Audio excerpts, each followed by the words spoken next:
Welcome, dear listeners, to another thrilling episode of Restless Killers and Mysteries with Roger Heilig. I'm your congenial host, Roger Heilig, here to guide you through history's most baffling, shocking, and jaw-dropping true crime stories and unsolved mysteries. Whether you're a seasoned sleuth or a newbie curiosity seeker, you're in for a ride brimming with intrigue and suspense. But before we dive into today's topic, a quick shout-out to our fabulous sponsor for this episode, Beyond the Grassy Knoll. How JFK's Death Changed American Society Forever by A.M. Wolfe. If you love diving into historical enigmas as much as I do, this book is your next must-read. It's available on Amazon and Audible, so grab your copy or download it today and get lost in the tantalizing threads of history.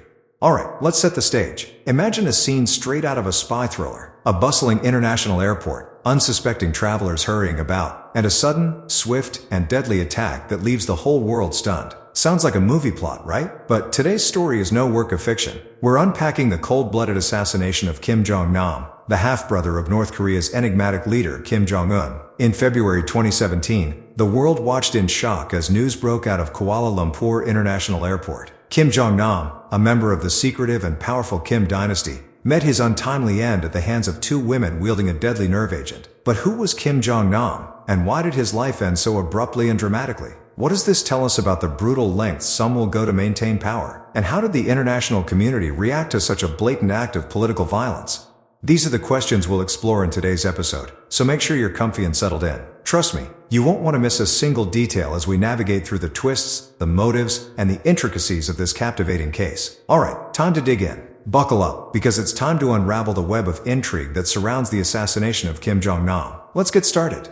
Alright folks, let's dive into today's riveting topic, the assassination of Kim Jong-nam. If the name doesn't ring a bell immediately, don't sweat it, I've got you covered. Kim Jong-nam was the half-brother of the current North Korean leader Kim Jong-un. That's right folks, we're talking about a real-life Game of Thrones scenario here, minus the dragons and, well, winter that never quite arrives. Kim Jong-nam was the eldest son of Kim Jong-il, the previous supreme leader of North Korea, and he was once considered the heir apparent to the Hermit Kingdom's notoriously secretive and authoritarian regime. You see, Kim Jong-nam was kind of a big deal. He was born in 1971 and initially had a golden path laid out for him. Trained in Switzerland, living abroad, speaking multiple languages, he had all the makings of a future leader. But it seems even in dynastic dictatorships, life doesn't always go as planned. His apparent proclivity for sleuthing out of North Korea to nearby countries under false identities, plus a failed attempt to sneak into Japan using a forged passport to visit Disneyland, yes, you heard that right, earned him a bad reputation at home. Kim Jong-il, not a fan of public embarrassment, soured on the idea of Kim Jong-nam as his successor. So Kim Jong-nam spent years in exile, living rather luxuriously in places like Macau, Beijing, and Singapore. It was presumed by many that he would live out his days quietly sipping on fancy cocktails and spending his father's riches. But fate, or perhaps politics, had other plans. Why was his assassination significant? Oh, I'm glad you asked. You see, this wasn't just a hit. It was a geopolitical bombshell. On February 13, 2017, while at Kuala Lumpur International Airport in Malaysia, Kim Jong-nam was attacked by two women who smeared a highly toxic nerve agent, VX, on his face. Within minutes, Jong-nam was in distress, and not long after, he was dead. VX is no joke, folks. This is a substance so deadly that it's classified as a weapon of mass destruction by the United Nations. We're talking James Bond levels of villainy here. His death sparked an international outcry. Analysts, journalists, and governments around the world scrambled to piece together who was behind the hit. While many speculated that Kim Jong-un orchestrated the assassination to eliminate a potential rival and send a chilling message to other defectors, the whole saga encompassed intrigue, political chess, and a smorgasbord of Cold War-era cloak-and-dagger acts. So there you have it, a tangled web of family feuds, assassination, and international intrigue. Buckle up, because we're just getting started. Alright everyone, grab your favorite cup of coffee, because it's time to dive into the whirlwind tale of Kim Jong-nam, a man whose life could easily be a plot from a spy thriller novel. Kim Jong-nam was born on May 10, 1971, to Kim Jong-il, the then leader of North Korea, and an actress named Song Hae-rim. Now, you might think being born into North Korea's leading family would be all glamorous parades and instant ramen privileges, but Jong-nam's life was anything but that straightforward. To give you a bit of context here, the Kim family is essentially North Korean royalty. Kim Il-sung, Kim Jong-nam's grandfather, founded North Korea. When he passed away, his son Kim Jong-il, the father of Jong-nam, took over. And, just like a Shakespearean drama, the family had its share of intrigue and power struggles. Alright everyone, grab your favorite cup of coffee, because it's time to dive into the whirlwind tale of Kim Jong-nam, a man whose life could easily be a plot from a spy thriller novel. Kim Jong-nam was born on May 10, 1971, to Kim Jong-il, the then leader of North Korea, and an actress named Song Hae-rim. Now, you might think being born into North Korea's leading family would be all glamorous parades and instant ramen privileges, but Jong-nam's life was anything but that straightforward. To give you a bit of context here, the Kim family is essentially North Korean royalty. Kim Il-sung, Kim Jong-nam's grandfather, founded North Korea. When he passed away, his son Kim Jong-il, the father of Jong-nam, took over. And, just like a Shakespearean drama, the family had its share of intrigue and power struggles.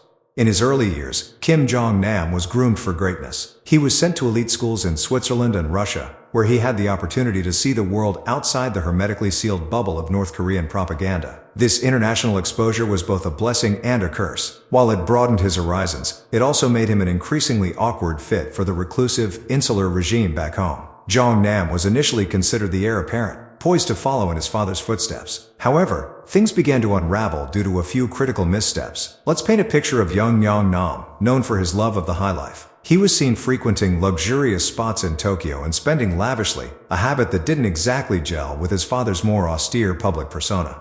The big turning point came in 2001. While traveling to Japan, Kim Jong-nam was caught using a forged passport. His explanation? He simply wanted to visit Disneyland Tokyo. Yes, you heard right, Disneyland. This scandalous incident embarrassed his father and the regime. As you can imagine, the North Korean leadership wasn't too thrilled with the idea of their next possible leader being headline news for a botched theme park escapade. Following the Disneyland debacle, Kim Jong-nam's relationship with his father began to deteriorate rapidly. It also didn't help that his penchant for the more liberal, less controlled lifestyle clashed directly with the totalitarian image his father wanted to maintain. Essentially, Jong-nam became a black sheep, or as close as one can get within such an iron-fisted dynasty. As a result, Kim Jong-nam was pushed aside. The process of grooming a new successor began, and Kim Jong-un, his younger half-brother, would soon enter center stage. Our man Jong-nam? He was effectively exiled and lived a nomadic life. Imagine being banished from the royal court, only with more Wi-Fi and sushi. During his years in exile, Kim Jong-nam lived primarily in China, particularly in Macau, where he enjoyed the casinos and relative anonymity the area provided. He also spent time in Singapore and Malaysia, blending into the cosmopolitan mix of expats and business types. Despite his forced absence from North Korean politics, Jong-nam didn't stay entirely out of the limelight. He became a vocal critic of the North Korean regime. Imagine the bombshell when he openly criticized his half-brother's leadership, calling it a joke, a risky move, even for someone living in exile. Jong-nam's life in exile wasn't entirely void of fear. He constantly lived under the threat of possible revenge from Pyongyang. His anti-regime statements and open lifestyle were walking, talking red flags for a regime known for its paranoia and brutality. So, there you have it. Kim Jong-nam's early life was a cocktail of privilege, expectation, scandal, and exile. Born as the potential ruler of North Korea, he ended up sidelined, exiled, and eventually, tragically, assassinated. His tale is a stark reminder of how high the stakes can be in political power plays and the perils of crossing a regime willing to go to any lengths to secure its narrative. Stay tuned, because up next we'll unravel the intricate details leading up to that fateful assassination in Kuala Lumpur. It's got conspiracy, nerve agents, and international intrigue that would make even James Bond raise an eyebrow. Don't go anywhere. Alright folks, buckle up as we dive into the heart-pounding, cloak-and-dagger world of international intrigue. Let's set the stage for the fateful day of February 13, 2017, a day that would send shockwaves across the globe. Picture Kuala Lumpur International Airport, bustling as usual. Among the throngs of travelers was none other than Kim Jong-nam, a man who, despite his enigmatic background, managed to blend into the crowd. Kim Jong-nam was waiting to board a flight to Macau, where he had been living in a sort of self-imposed exile. Life in the fast lane, always looking over your shoulder, can get pretty exhausting, right? But never in a million years could Kim have predicted how his afternoon would unfold. As he's strolling through the departure hall, two women, seemingly oblivious to the tension that society's most wanted man might feel, approach him. These women were Don T. Hung from Vietnam and Siti Aisha from Indonesia. More about these unsuspecting assassins later, but for now, all we need to know is that they had a deadly mission. In an operation that took mere seconds, the women wiped a mysterious liquid on Kim Jong-nam's face. This wasn't your run-of-the-mill prank or misplaced skincare treatment. What they used was VX nerve agent, a toxic substance so powerful, it's classified as a weapon of mass destruction. VX nerve agent works by disrupting the transmission of nerve impulses, leading to muscle paralysis, and eventually, death. Imagine walking through an airport and suddenly feeling your face burn, your vision blur, and your body begin to betray you. That was the horrifying reality for Kim Jong-nam. He immediately sought help, desperate for assistance. He approached airport staff, explaining that someone had attacked him with a liquid. Chaos ensued as he was rushed to the airport clinic. Despite the best efforts of the medical team, it was a futile battle. Within 20 minutes of the attack, Kim Jong-nam's body succumbed to the nerve agent. He was pronounced dead on the way to the hospital. The breezy, ordinary afternoon at Kuala Lumpur International Airport had turned into a scene straight out of a spy novel. But that's not where our story ends. Oh no. The use of VX nerve agent was a significant clue. This isn't something you can pick up at your local drugstore. Its presence immediately suggested state-level involvement, pointing fingers firmly at North Korea. The incident spiraled into an international scandal, raising questions about the dark underbelly of North Korean politics and the lengths to which the regime would go to silence its enemies. The assassins, seemingly innocent young women, claimed they thought they were part of a reality TV show prank. Whether they were manipulated or willing participants is still a topic of debate. But one thing is starkly clear. The assassination of Kim Jong-nam was a meticulously planned and executed operation, dripping with espionage and grim political undertones. From the moment the VX nerve agent was applied to Kim Jong-nam's face to his desperate plea for help and his eventual collapse, the entire episode made for a jaw-dropping tale of betrayal, power, and ruthless efficiency. So that's the harrowing account of how Kim Jong-nam met his tragic and untimely end. An innocent-looking scene at an airport masks a thriller of international proportions, leaving us with more questions than answers about the dangerous world of political machinations. Stay tuned as we delve deeper into the murky waters of this assassination and uncover the identities and backgrounds of the women who carried out this chilling act.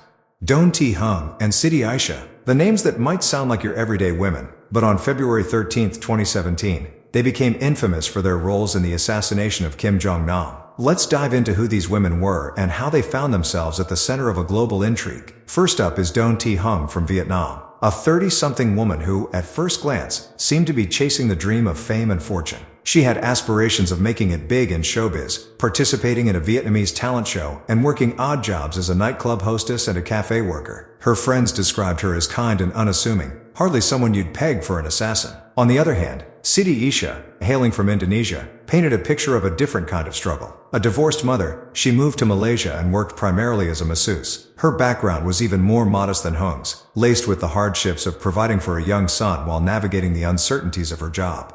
So, how did these two seemingly ordinary women get entangled in such a high-stakes political drama? Well, that's where things get decidedly murky and fascinating. The story goes that both women were roped into the plot under the guise of a prank show. This might sound outlandish, but there's evidence suggesting they genuinely believed they were part of a hidden camera prank series. Hung and Aisha were allegedly recruited by North Korean operatives posing as Japanese or Chinese TV producers. They were told that they would be paid handsomely to spray unsuspecting passers-by with harmless liquid as part of the show. Training sessions reinforced the illusion. They practiced in shopping malls and airports, using nothing more harmful than baby oil. It was all made to look so innocent and innocuous, turning their part in the assassination into a cruel twist of reality TV gone wrong.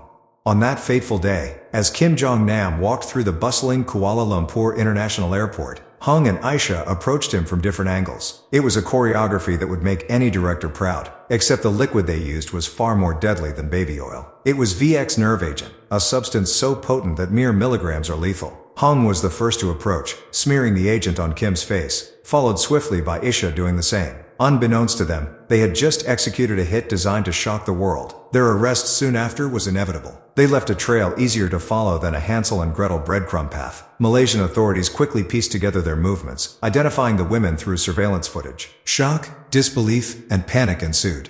Under interrogation, both women stuck to their stories of being duped into thinking it was all a prank. Their sincerity was palpable, and their naivety astonishing. They had no idea they were pawns in a deadly game orchestrated by a regime known for its ruthless strategies. As the investigation deepened, so did public interest in these two women. How did two individuals of such humble means and innocent ambitions end up embroiled in international espionage? It's a twist in the tale of Kim Jong-nam's assassination that adds layers of complexity to an already convoluted plot. The recruitment and training of Hung and Aisha underscore the lengths to which powerful entities will go to execute their plans. They exploited the women's vulnerabilities and aspirations, crafting a tragic narrative that intertwines the lives of ordinary people with the brutal realities of geopolitics.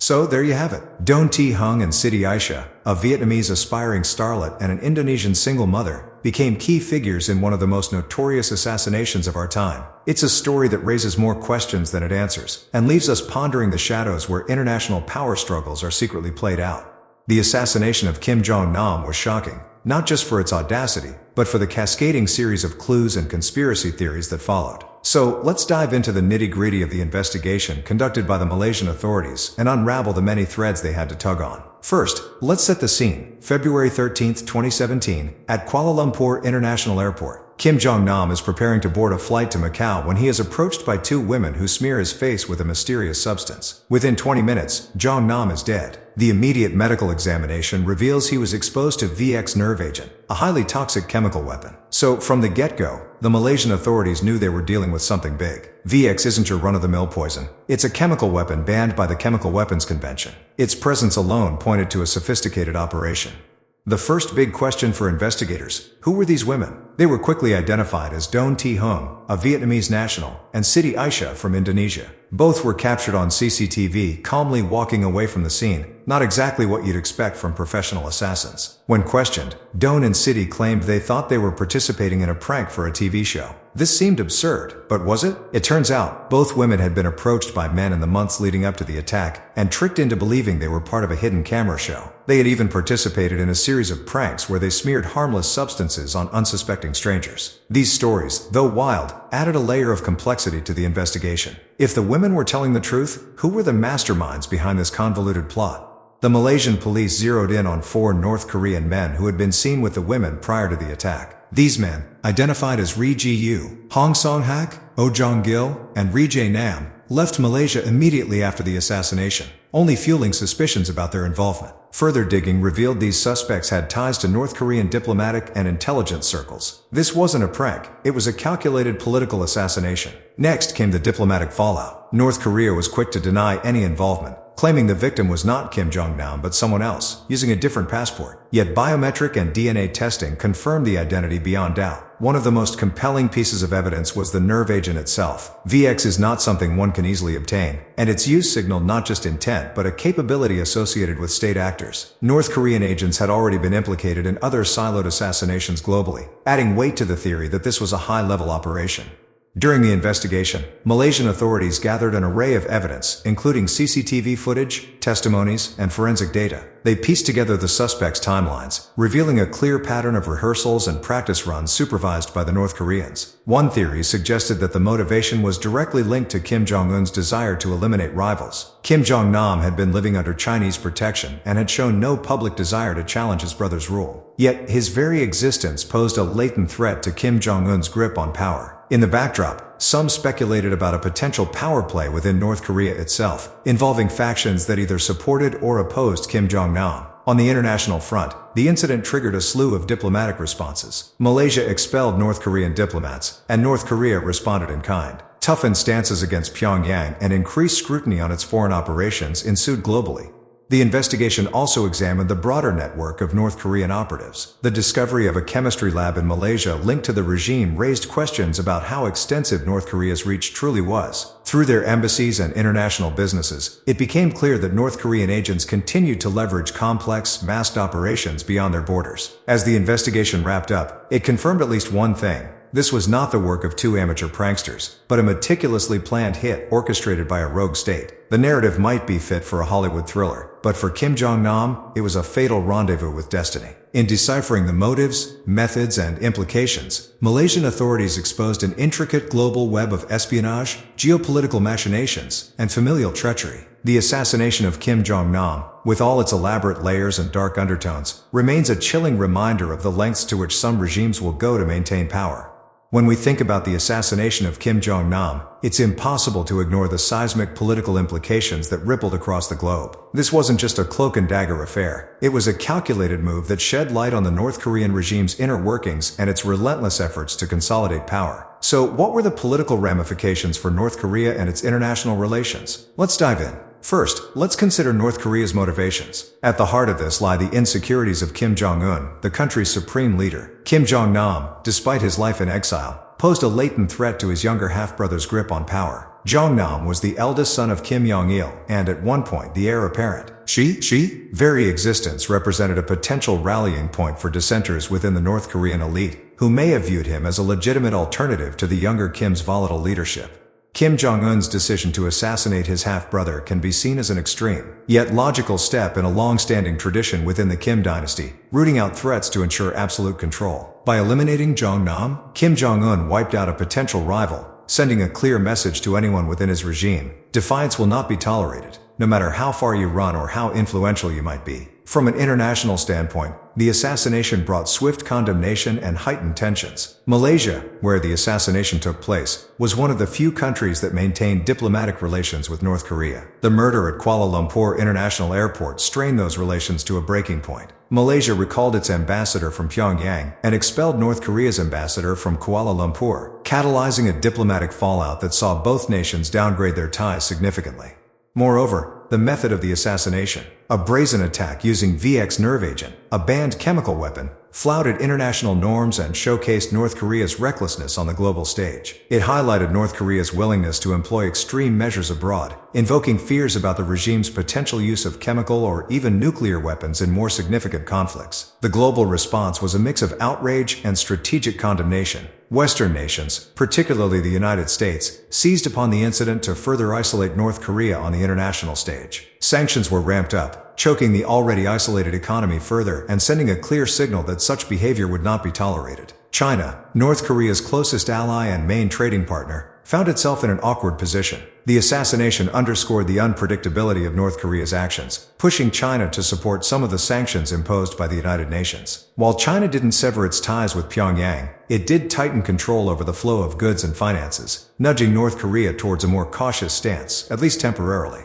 Other Asian nations, especially South Korea and Japan, keenly observed the developments. For South Korea, the assassination reinforced the narrative of Kim Jong-un's brutal regime, justifying their own military and diplomatic preparations against potential aggression from the North. Japan, too, raised its security alerts and aligned more closely with South Korea and the US in its North Korea policy. However, not all implications were hostile. For Kim Jong-un, this ruthless display of power served a dual purpose, bolstering internal loyalty and squelching external threats. Internally, it cemented his image as a leader who would go to any lengths to protect his throne. Externally, it was a strategic move to keep international players guessing about his next move, maintaining an aura of unpredictability that has long defined North Korea's diplomatic strategy. In summary, the assassination of Kim Jong-nam was more than a cold-blooded execution. It was a geopolitical gambit with lasting implications. It strained North Korea's relationships with some of its last remaining allies, tightened the noose of international sanctions, and reaffirmed the volatile and dangerous nature of Kim Jong-un's regime. It was a sinister proclamation that the throne in Pyongyang is ironclad, sending shockwaves through the corridors of international diplomacy.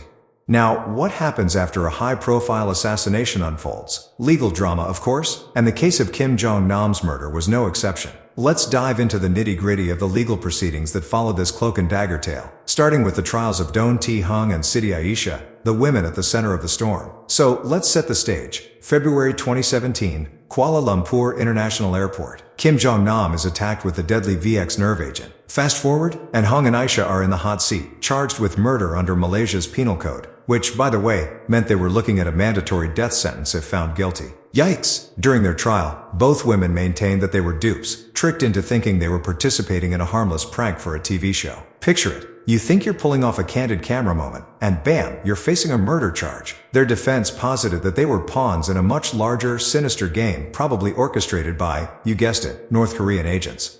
Now, this case was like a legal roller coaster. It wasn't until March 2019, 2 years into the ordeal, that things started really moving. First, Siti Aisha was released after charges against her were unexpectedly dropped. The Indonesian government had been lobbying for her release, and it seemed their relentless diplomatic pressure paid off. However, she didn't get a full acquittal. The charges were dropped and she was allowed to return home. Don T-hung's case, however, took a slightly different path. Prosecutors eventually offered her a reduced charge of causing injury with a dangerous weapon as opposed to outright murder. Hung pled guilty to this lesser charge and was sentenced to 3 years and 4 months in prison, with credit for time already served, plus customary sentence reductions for good behavior. Hung was released in May 2019 and returned to Vietnam shortly thereafter. Now, how about those involved in the orchestration? Well, 4 North Korean nationals who supposedly masterminded the plot fled Malaysia immediately after the assassination and remain at large. They were wanted men, but they showed uncanny skill in evading capture. Consider them the international fugitives akin to shadows in the night. So there you have it, a complex, geopolitical jigsaw puzzle where 2 seemingly ordinary women found themselves as pawns in an extraordinary international plot. With diplomatic wrangling, plea deals, and elusive masterminds, the legal proceedings following Kim Jong-nam's assassination were as riveting as a spy thriller. Remember, while the courtroom might have closed this chapter, the ripples from this high-stakes assassination continue to influence international relations and legal jurisdictions alike. Alright, stay tuned, because we're diving even deeper into the messy political implications next. Kim Jong-nam's legacy is a stark reminder of the perils that come with being a dissenter or defector from a totalitarian regime, particularly one as notorious as North Korea. The tragic end he met in Kuala Lumpur International Airport may have seemed like a scene from a spy thriller, but it was very real, and it underscores a profound, chilling reality. Kim Jong-nam was once considered the heir apparent to his father, Kim Jong-il. However, his preference for a more liberal, westernized lifestyle, combined with a major faux pas involving a forged passport and a visit to Tokyo Disneyland, meant he fell out of favor. Exiled and living a relatively quiet life abroad, he still remained under the shadow of the Kim family's reach. His open criticism of the North Korean regime, calling the dynastic succession a joke to the outside world, marked him not just as a persona non grata, but as a potential threat to his half-brother's rule. His assassination is a harrowing testament to the lengths that authoritarian regimes will go to in silencing opposition voices. The method, using the highly toxic VX nerve agent, was as much a message as it was a method of murder. It demonstrated the regime's capability and willingness to eliminate perceived threats anywhere, at any time, using any means necessary. For defectors and dissidents, Kim Jong-nam's fate is a sobering reminder of the ever-present danger they face. It highlights the pervasive reach of totalitarian regimes, where even physical distance doesn't equate to safety. These regimes often employ elaborate networks of surveillance and espionage to monitor and eventually silence their critics, leveraging fear as a deadly weapon. The international community's reaction to Kim Jong-nam's assassination also underscores the precarious position of defectors. While there was swift condemnation and diplomatic repercussions, the response highlighted the complexities and limitations of international law and diplomatic measures in protecting individuals targeted by such ruthless regimes. It raises questions about what more can and should be done to safeguard those who dare to speak out. Kim Jong-nam's story doesn't end with his death. In death, as much as in life, he became a symbol, not only of the internal power struggles within North Korea, but also of the perilous plight faced by those who challenge autocratic rulers. His legacy serves as a grim reminder of the importance of international solidarity and action in protecting human rights and providing refuge to those fleeing persecution. To many, he will be remembered as a man caught in the web of his family's brutal politics. To others, his unwarranted, violent end will stand as a stark emblem of the dangers that defectors face, an unyielding testament to the lengths to which authoritarian regimes will go to maintain their grip on power. Kim Jong-nam's legacy forces us to confront a critical question. How can we, as a global community, offer better protection and support to those brave enough to stand against tyranny?